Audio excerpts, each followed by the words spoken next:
Jess, excited to have you on.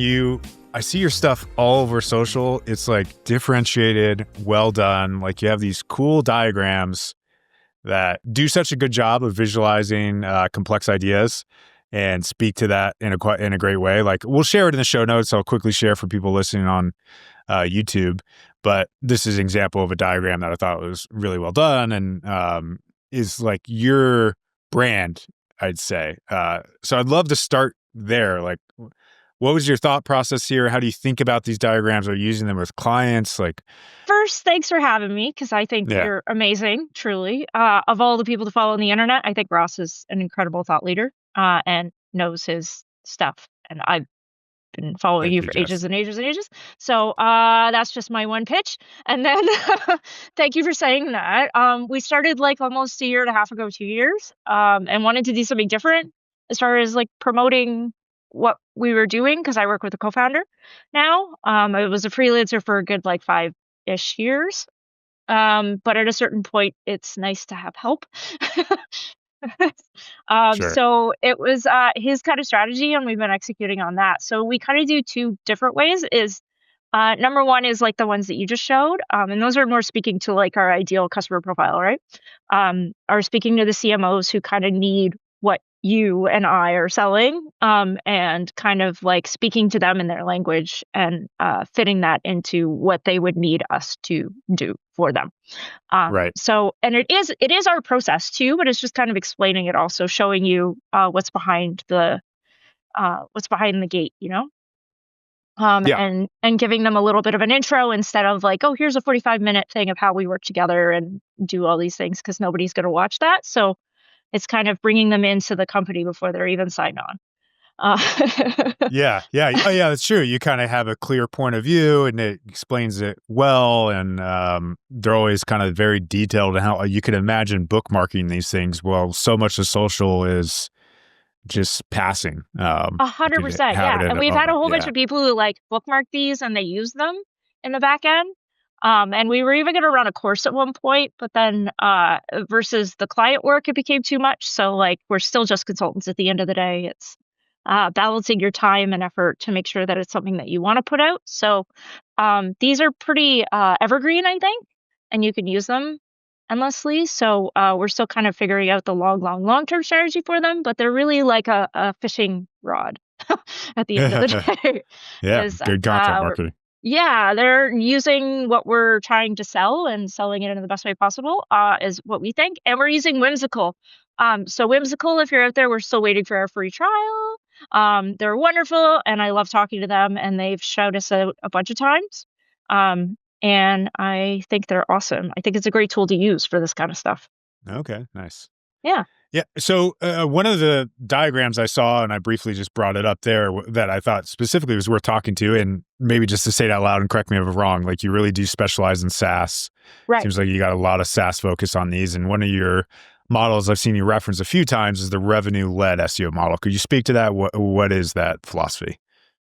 So the revenue-led model is essentially just connecting as close to the money as possible.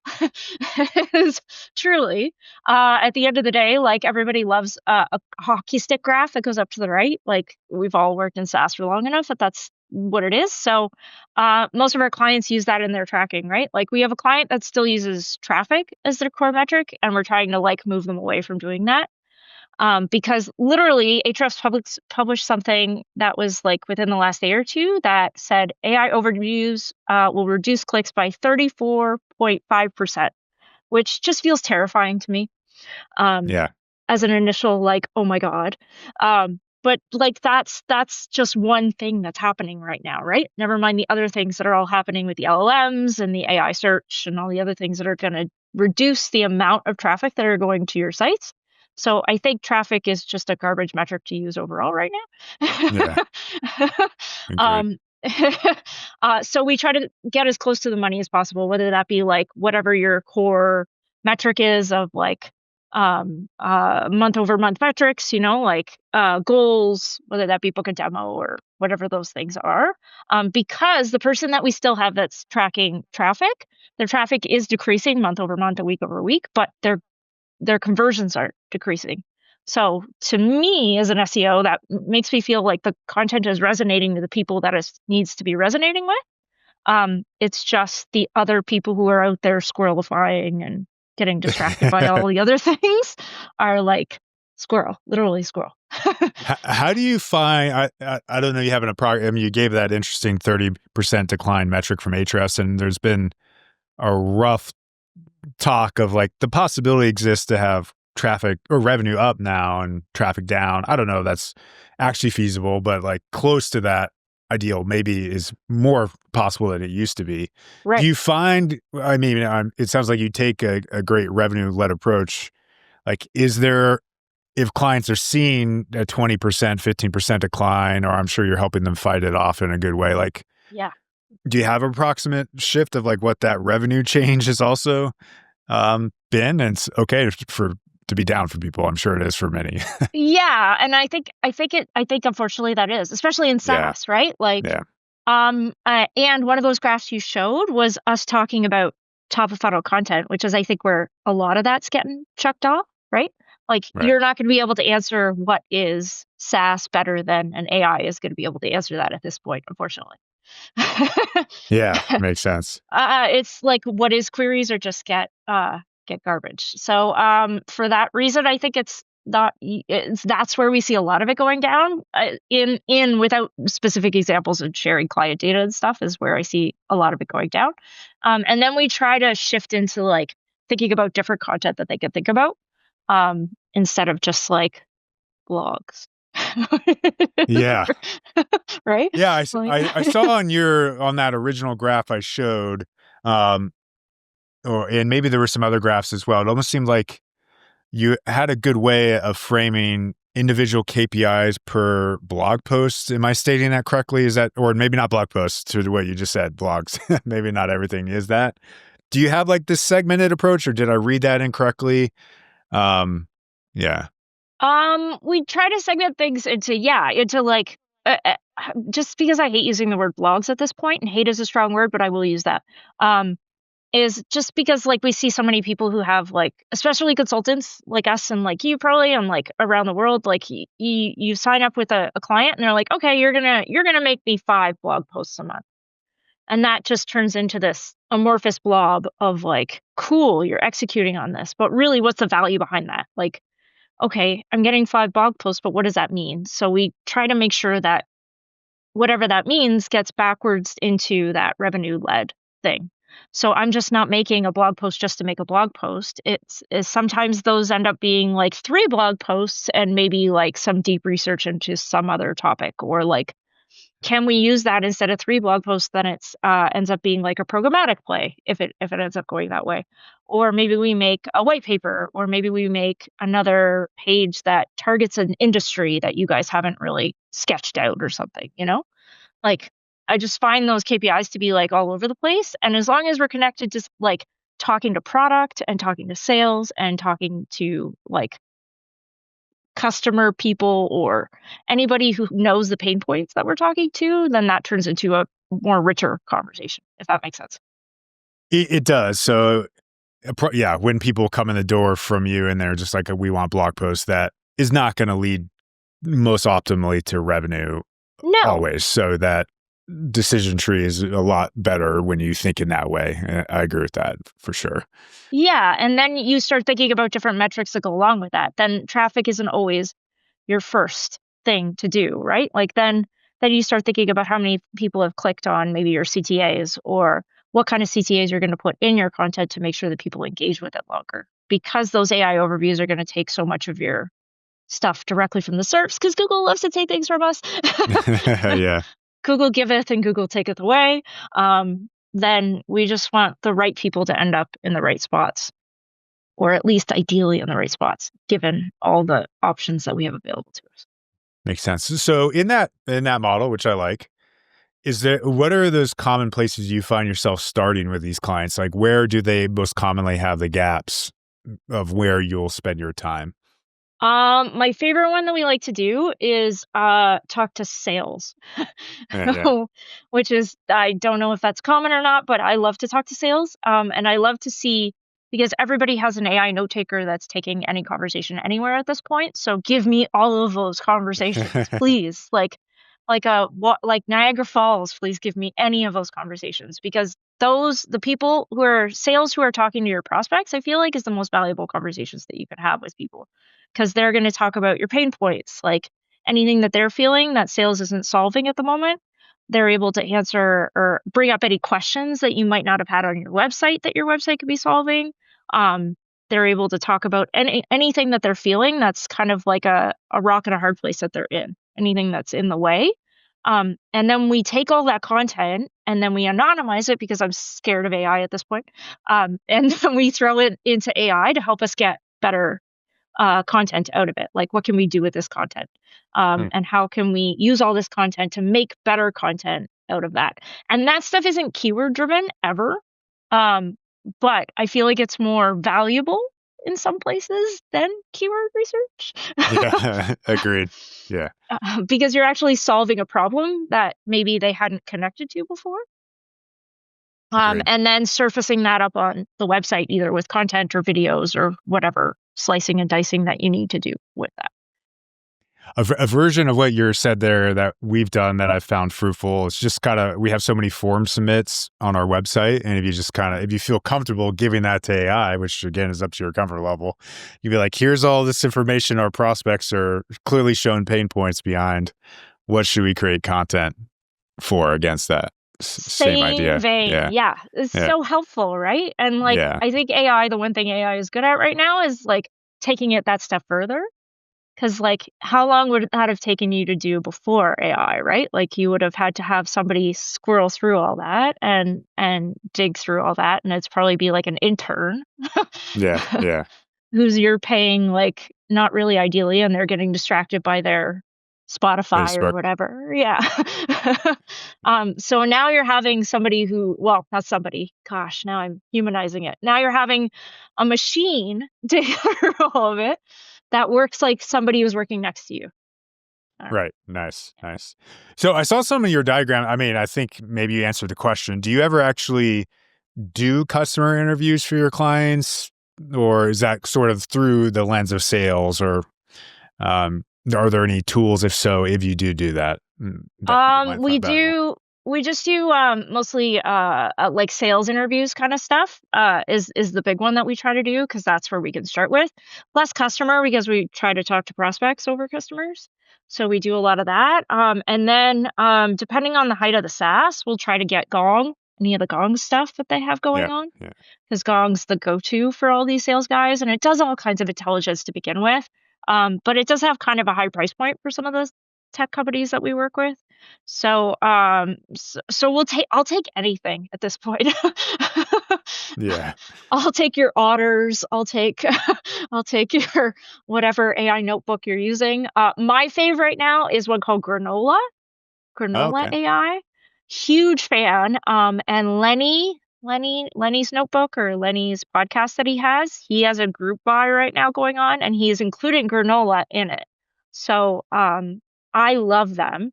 It's one that you could download to your computer, so it sits on my Mac and it just listens. And then it turns into an AI once your meeting's done, so you can craft your emails from it. You can ask specific pain points from it, or you could ask points of what did Ross say halfway through, or which company did he reference? Because I don't remember what it was, because I had 5 meetings that day. Right. Yeah. Nice. Super amazing, helpful. And then it keeps it all, so you can just send it to your team, which is how I use it as well. Yeah, something we didn't say, but you have a very starting with keyword research mindset from that thought process, right? I don't want to speak for you, but that's sort of what I heard on some of your diagrams as well. Is that fair to say? Yeah, I love a keyword research. I just feel the longer we go, the less valuable it'll be. With on a long enough timeline, it might not be as valuable. And I'm looking for any edge that I can have in this field at the moment. So that's my edge. It's also my tip for 2025 too. So a ton of people have heard about it, but I just think it's such a differentiator. And when you can be a consultant and go in with something that's not just this is the same playbook that every single other consultant's running throughout the universe, I think it's helpful, and it's been really helpful. Could you speak to circling back to the on a long enough timeline, it may not be effective? I'd love to hear kind of more on that. What do you think Yeah, about that? well, as much as you buy into Rand zero click universe, I think that's the seed of where it's all going to come from. Because I don't know about you, Ross, but for me, SEO is very exciting right now and terrifying on the same lens, because we are in this new world of LLMs and like, where's my traffic coming from, and attribution being in the garbage at the moment because who knows where anything is coming from. It's for me, that's fun. I didn't get into SEO to rest on my laurels and to sit and just, wade off into the sunset. It's fun because it's changing so much and it's adjusting, and it's fun to try to figure out these like Lego blocks and Tetris pieces as they've adjusted, and it feels like there's a whole new Tetris game that's going on right now. So for that, it's fun because I get to play a little more now and test out Nice. things. So you're saying just on the keyword future though, like Oh, is right. that yeah. Is I think because somebody isn't typing in a keyword in a social network place, right? Like you're not going to LinkedIn and being like B2B SaaS companies, right? So like that's not a keyword that anybody would be typing into a social media site at this point. But I still do use keyword research. I don't want to like nullify keyword research because it is where I start for most of my stuff. I just think this is an additional layer to add on to it, because I think it's so helpful, because it's very customer based too and very specific to every customer. So like it's not as flashy as being like, oh, 3,000 people search for B2B SaaS companies, Right. and getting buy-in on those metrics. It's more like, listen, your sales guy used that what's one that we used is like a pain point thing, right? Of like being like, oh, only CEOs use this software or something, right? So like that's a pain point. That's a terrible example of a pain point, but like just that specific nuance. And that came from somebody internally at their organization or a prospect in their organization. So that's just as valuable as saying that like 3,000 people went for this keyword to me. Anyway. Yeah, makes sense. Yeah, I mean, if those buyers are on the website and they see that same express problem, they're gonna care. I mean, Yeah. they search for it on AI and Google as well in a long tail way and find you. Do As you well, think right? that we're going to be able to know that those people searched on AI at some point though? I saw in Noatoa, and yeah, which is I'm not sure if you've heard of it. It's like a AI search ranking tool. I mean, a lot of them are popping up now, but they actually had AI search volume in there. I haven't like figured out where they gathered that from, but it can't. I was like, how do they have that? I don't know. Because that goes against everything that I've read so far, right? Like everything's supposed to be so nuanced and part of a, like, you never know if that's part of a conversation that somebody's having. And like, I don't know. Yeah, I'm excited to hear that. You've given me hope. yeah. I mean, there's got to be common ways things are framed. I mean, we'll still be Right. short in some ways, but yeah, it's that. Yeah, I think you have. It's like that topic problem. AI LLMs are going to get good enough to kind of surface the same idea to you, so you have the right answer. Hopefully, we I can hope get in so. front of that. And I hope Yeah. like, I don't know if it'll work into like the long tail of things too, because I imagine in AI people are using like more words, right? Yeah. Like they're asking like a specific question. So will they like highlight the keyword in the question at some point and be like that somebody asked this, but they asked it 4 different ways? I don't know. Yeah. It's kind of like phrase match in a way. It's almost more Right. important Yeah. for it to be phrase match or what's the word? Like keyword groups where they, Yeah. yeah. Be more like ad specific. Is it like a Boolean or like a phrase match or all Right. these things Yeah. that go along, as opposed to us being like, oh, SaaS companies versus SaaS company versus like all the other variations. Hopefully we don't all circle back to keyword stuffing from Oh that. my God. We'll be putting SaaS company everywhere on our website. So I saw on your, speaking of SaaS, I saw on your website and on your LinkedIn, you focus so much on SaaS. On your website, you spoke to technical SEO consulting. And I'm curious, my instinct is that comes up a little less in SaaS specifically of a lot of industries because they're smaller websites. But I'm curious to hear your take. Like, do you feel like that represents yourself well today? What's your thought about technical SEO? Like, So where that are we was at? Yeah, so that was mostly honestly for my own personal SEO because I've used my own website as my own playground, right? Like the Yeah. cobbler's kids who has no shoes, but I actually tried to use it as a leverage to make my own shoes. And because my own website really ranked so well for a long time, and it was a lead source, it actually did work really well for a while. But to 2025, Jess, like needs to update the branding. So you're right. It doesn't match everything. It just matched who I was because for every role that I ever had in-house or internally, I was either a dev or I was helping devs with stuff. Like it was my way of differentiating myself from all the other marketers out there. And I started as a front-end developer. So like it was where I started in my heart of hearts. And honestly, even to this day, like if I could, I would be spending all day just building stuff, but I don't think that's the best place for my time at the moment, as much as it hurts me. Got it. Yeah. But I did, like I worked at an agency and I was a front end developer and I built those like Facebook like gates as were the style at the time, Okay. that don't exist anymore, but those were fun, and built like apps and built all these things for like beer companies back in the day. So those were fun. But then as I moved into marketing, it was my differentiator. So I kept saying that I was like a technical SEO and that like I could do all the things because I still can if I really want to. It's just now that I've been out of like pushing code for so long, I Yeah. just Yeah.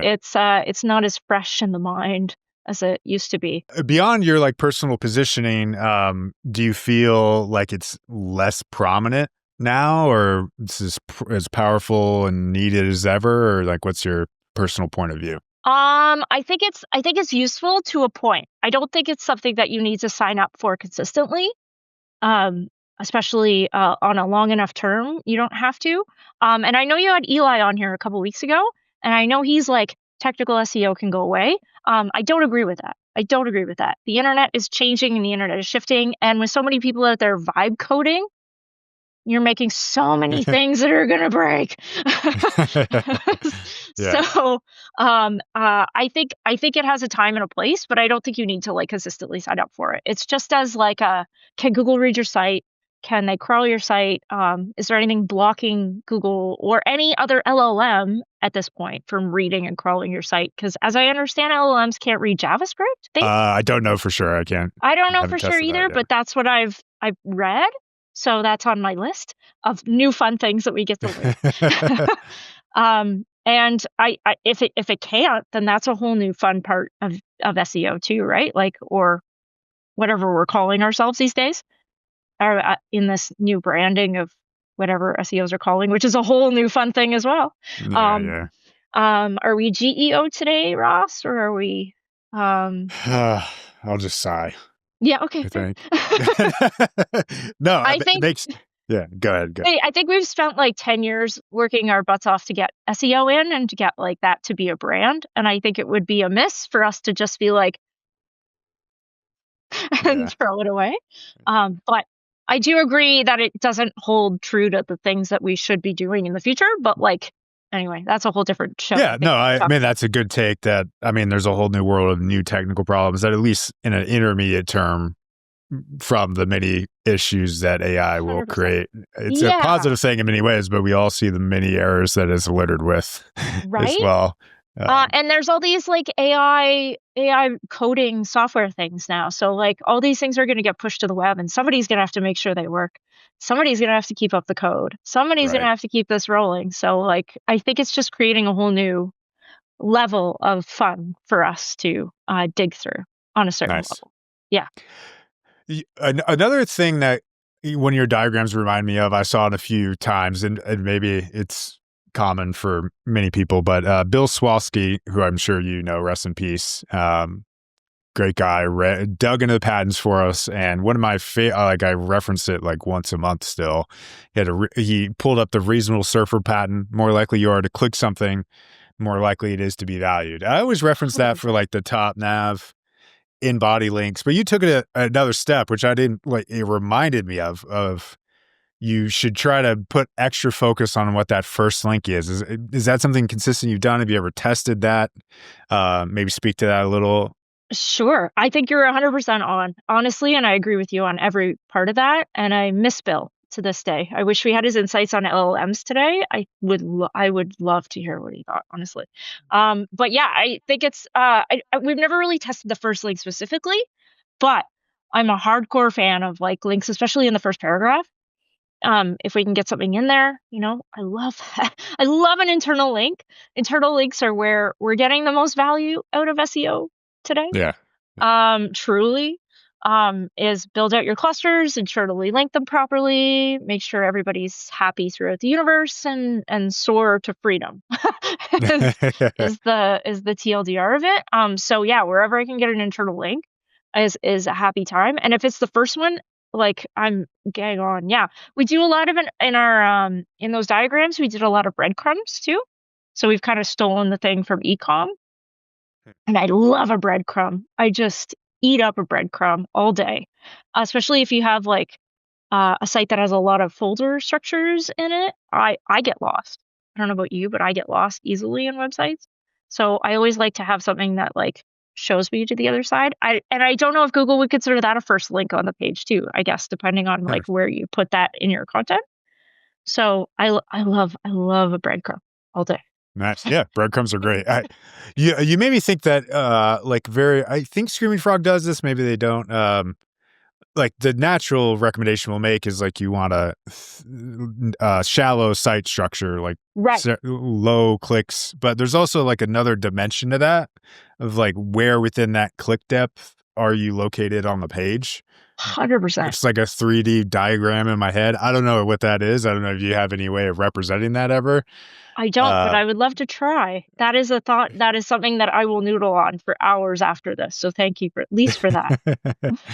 AI maybe could help us with that. Maybe throw it in there. There we go. Yeah, We could nice. try. So these diagrams, you have so many of them, super well thought out. It seems very clear you're a systems thinker generally with what you do. I could be wrong, but like, what kind of systems do you have in place in the time we have that you feel like make you more effective or maybe helpful for our audience? Sure. The biggest system we have, I think, is what we do internally is we work in weekly sprints. So that and then myself, my business partner, and our strategist, the three of us all meet with all three of us, and then with each one of us. So we have 4 meetings every week with each one of us, so that and they all just sit at a half an hour max. And then we have granola running for all of them, and everybody shares all the information between all 4 of us. But because we're that triangulation, so like a three peg stool, I guess. Yeah. Is some of us are better at other things than other people. So we don't overload each other with the information, if that makes sense. Is it works in like a secular thing of like all of us talk about all the things, but all of us don't talk about all the things. We all talk about clients on a high level, but then my business partner and I talk about long-term planning. The strategist and I talk about like the client plans and if they make sense and if we have to load anything in, but my business partner doesn't need to be involved in that. So like that's the biggest strategy that we have is just the consistency of doing that. And it may sound small, honestly, but I think it's changed everything for us because then we start to think in weekly sprints, and that's our system. Is that even if clients don't like do things for a month, we're still held accountable every week. And we set aside, okay, what are we doing this week to move the needle forward this much? What are we doing tomorrow to move the needle this much? And it just keeps us going to like move further down the field, to get up the hill, to like do whatever you're doing. Nice. You break it up by day within those weeks? So like Monday, 100%, Tuesday? Yeah. And then we meet with all our clients almost every week, if not every other week, if not monthly. So like it depends on whatever their cadence is. And all that keeps me incredibly accountable because I'm like, oh, if I have a meeting with you tomorrow, I have to get something done, right? Yeah. Right? And then you backwards into that stuff. So like, oh, okay, we work a week ahead, and it's all this planning that we do. But it just works out so well in that sense to keep us accountable and to keep our clients accountable, to keep giving us stuff, and to make sure everybody's working in that cyclical system of stuff. It's kind of like a roller coaster too, because you're always on, but it does work. I agree. You remind me of it reminds me of the EOS. It's kind of entrepreneurial operating system. Yeah. Have you heard of that? Yeah. Yeah, yeah. It's good. You essentially the thought process is you like set 1 year goals and go down to quarterly, and then you block it into weekly even, and it's like that's how you actually accomplish something big, is to kind of chop it up. But if you just anecdotally say we're going to go do this thing in 12 months, but don't like break it into smaller chunks, almost certainly it's not going to happen. Yeah, and I know you have a busy life outside of this whole SEO thing, and I do too. So like I have to take these headphones off and deal with like 500 other things behind me. So like at least if I'm here and we set ourselves up to like little pieces, then we're moving slightly needles forward, and things get done eventually. I believe it. Yeah. So, yeah, on the SEO side, is there, I mean, so much has changed. Like, what have you recently changed your mind on, or like has been positive that you evolved on? Obviously, our worlds are so dynamic right now. I would love to hear what's new for you. The biggest thing that I hope that we can move away from is calling content blogs. I know I said it before, but it's like the biggest hill that I will die on at this moment. I think, and I honestly think if we just kill the word blog and just call it content, that would give us so much more flexibility in what we're creating. Honestly, I think it would remove the barriers, because I live and die by Ross Simmons's create once and distribute forever. Amazing guy, amazing book. And I love that idea. So if we just kill the idea of a blog, why not just make it content, and then you can use that as your seed, and then you can create once and distribute that endlessly, right? Like make the create once the best thing that you can make it the pillar piece or whatever content that you want, and then set it up to like work for you across all of these 0-click places, right? So you make it into like a graphic, you make it into like a video, you make it into whatever you want to do. And then maybe eventually AI agents could help us with this. I don't know if this is actually a thing that will happen, but that would be my dream world, is that you could just like make an amazing piece of content that is like 10x anything that you would ever want it to be, and then make that thing work for you for an entire year, right? Yeah, I mean, honestly, I'm guilty of probably calling things blog posts. I won't say Same. blogs. Yeah. I mean, one thing I think about a challenge there is I mean, we work with some bigger companies that, and it's probably just the dynamic nature, not dynamic, the lack of dynamism, or that's the right framing of big companies where there's like the ownership of each section, Right. or like it's very difficult to go in a big company and say, I'm going to publish a solutions page and a blog post and on your socials. But I'd love to start. I think it's a great place to start. But any reaction to that, like enterprise challenge of Oh, ownership? yeah, Yeah. yeah. We're not going to get there tomorrow. It's not going to happen tomorrow. Yeah. This is going to be my like 20-year goal. We're 25 years into the web now, so like that's like year 50, I think, maybe. If we're even doing this at year 50 too, who knows, right? But yeah, I'd love that. In my ideal like utopian world, we just don't call content blogs anymore. And maybe this is me just being hopeful, is like WordPress could be the carrier of this into the new version of the web, because WordPress is in all kinds of strife, and they who knows, and apparently people are working on WordPress version 2.